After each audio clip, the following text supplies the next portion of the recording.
एक होती है सीरीज, ये दो वर्ड होते हैं। सीरीज को तो श्रेणी कहते हैं, ठीक है, ठीक, सीरीज, और एक होती है सीक्वेंस, ठीक है, ये दो वर्ड होते हैं, ठीक। अब सीक्वेंस और सीरीज में अंतर कुछ नहीं है, केवल लिखने का अंतर है, ठीक है, ठीक। जो आप जो है एपी सीरीज कहोगे तो सीरीज में क्या करते हैं, कॉमा कॉमा लगा देते हैं, ठीक है। जैसे आपने क्या करा, ए comma B comma C comma D ऐसे कर दिया, ठीक है। तो जब कोई भी नंबर ऑफ टर्म, जैसे कोई भी श्रेणी कब बनती है, जब आप किसी भी बहुत सारे टर्म आपके पास हैं, आपने उनको क्या कर एक ऑर्डर में लगा दिया तो क्या बन जाती है, श्रेणी बन जाती है, ठीक है। कोई भी चीज, जैसे हमारे पास बच्चे हम नाइन्थ में लगाते हैं ना, छोटे से बड़ी भी वो लगाते हैं, बड़े से छोटा लगाते ना, और वैसे बड़े से छोटा लगाते पहले एक सीक्वेंस होना चाहिए, जो घटता हुआ क्रम हो या फिर बढ़ता हुआ क्रम या फिर कोई पैटर्न फॉलो, ठीक है, कोई भी पैटर्न। जैसे मैंने लिखा है ए बी सी डी, यहाँ पर हमने अल्फाबेट लिखी, या हम ऐसे भी लिख सकते हैं ए, फिर हमने ए बी लिख दिया, फिर हमने ए बी सी लिख दिया, फिर हमने ए बी सी डी लिख दिया, एस वन। तो ये सब क्या कहलाते हैं, श्रेणी कहलाते हैं। क्या कहलाते हैं, श्रेणी। और एक होते हैं कि हम इनको ऐसे लिखते हैं 2 + 3 + 5 + 7 + 20, ठीक है। जब हम ऐसे किसी को लिखते हैं, उनके बीच में प्लस या माइनस का कोई भी चिन्ह लगाएंगे, गुणा का तो नहीं, अभी फिलहाल प्लस का या माइनस का चिन्ह लगा के लिखते हैं, तो वही चीज क्या कहलाती है, सीक्वेंस कहलाती है, ठीक है, ठीक है, सीक्वेंस। और श्रेणी नहीं तो जनरली क्या बोलाता है, श्रेणी बोलाता है, ठीक है, ठीक है। अब बात करते हैं समांतर श्रेणी की, किसकी, समांतर श्रेणी, ठीक है। समांतर श्रेणी का मतलब होता है, समांतर का मतलब हुआ यहाँ पर अर्थमेटिक प्रोग्रेशन, क्या कहा जाएगा, अर्थमेटिक प्रोग्रेशन, ठीक है। अर्थमेटिक का मतलब होता है किसी को जोड़ना या किसी को घटाना, ठीक है। अर्थमेटिक का मतलब भी होता है, गुणा करना नहीं होता अर्थमेटिक का मतलब। अर्थमेटिक का मतलब होता है जोड़ना और घटाना, ठीक है। जब हम किसी भी चीज में कोई पर्टिकुलर चीज, एक कोई नियत चीज जोड़ते हुए चले जाते हैं, ए प्लस डी, ए प्लस 2d ऐसे, तो ये सीरीज क्या कहलाएगी, समांतर श्रेणी। क्या कहलाएगी, समांतर श्रेणी, समांतर श्रेणी, ठीक है। तो ये सीरीज का नाम कहलाएगा समांतर श्रेणी। समांतर श्रेणी क्या है, जब हम कोई नियत पद किसी पद में क्या कहते हैं, बढ़ाते हुए जाते हैं, नियत टर्म।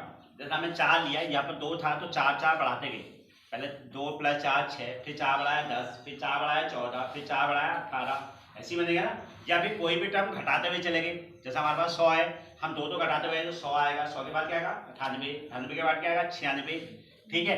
तो ऐसे करके, ठीक है, तो वो सीरीज क्या कहलाती है, समांतर श्रेणी, ठीक है। जब हम किसी भी सीरीज में एक पर्टिकुलर एक नियत पद बढ़ाते हुए जाते हैं, ठीक है। नियत पद का मतलब होता है कांस्टेंट की, ये नहीं कि हर बार अलग अलग बढ़ा दिया, बढ़ाना है तो एक ही चीज बढ़ानी है, ठीक है।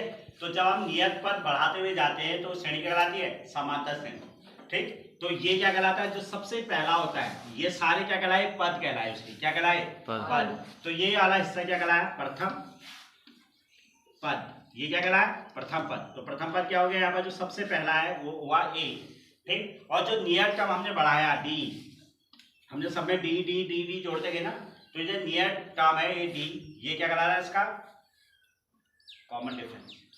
क्या कहलाता है इसका, सार्वंतर, सार्वंतर ही बोलते ना, सार्वंतर, ठीक है।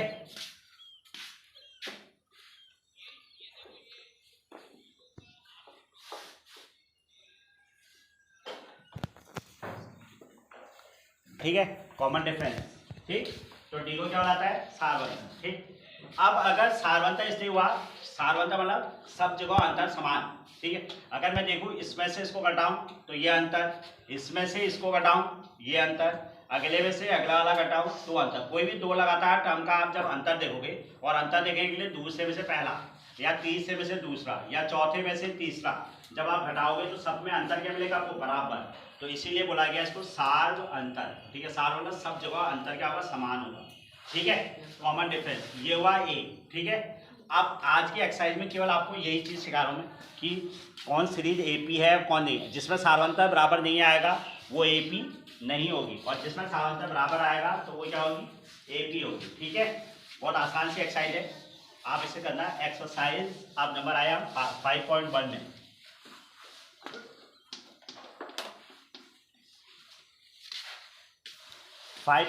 एक्सरसाइज का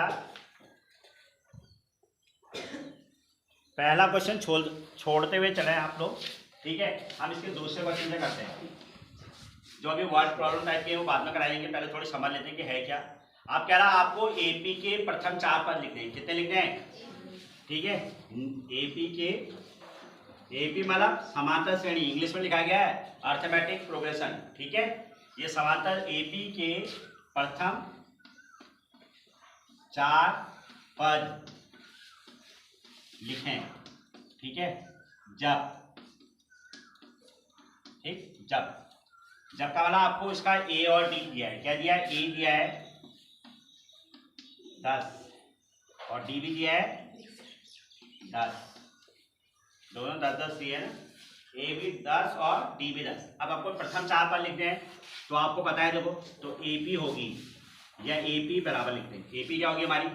एपी क्या होती है? ए 10, पहला पद 10। आपको डी क्या है? 10, तो 10-10 बढ़ाना है ना। तो 10 + 10 कितना हो जाएगा? 20, फिर कितना होगा? 30, फिर कितना होगा? 40। बस ये इसका उत्तर है, ठीक है। कोई दिक्कत है किसी को? हमेशा डी बढ़ाता है, ठीक है। एक और बता देता हूँ आपको, आप कंफ्यूज ना हो तो 5th पार्ट बताता हूँ। 5th पार्ट में है ए इक्वल टू दिया आपको माइनस का 1.25 और डी आपको दिया है माइनस का 0.25, ठीक है। दोनों टर्म माइनस के हैं, तो ये सीरीज आगे बढ़ती जाएगी, ठीक है। तो यहाँ पे एपी क्या होगी? एपी है, क्या है एपी? पहला वाला तो हो गया माइनस का 1.25, ये होगा ना, ठीक है। पहला एपी ये होगा। अब इसमें क्या करना है? ये डी वाला टर्म इसमें जुड़े या घटे, जो भी है जोड़ते रहना है, ठीक है। तो ये भी ऋण का है, ये भी ऋण का है, तो आगे लिखने में ये ऋण बढ़ जाएगा ना, ऋण बढ़ेगा ना।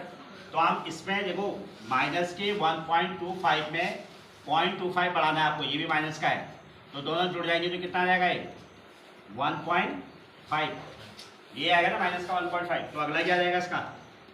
1.50, ये हुआ।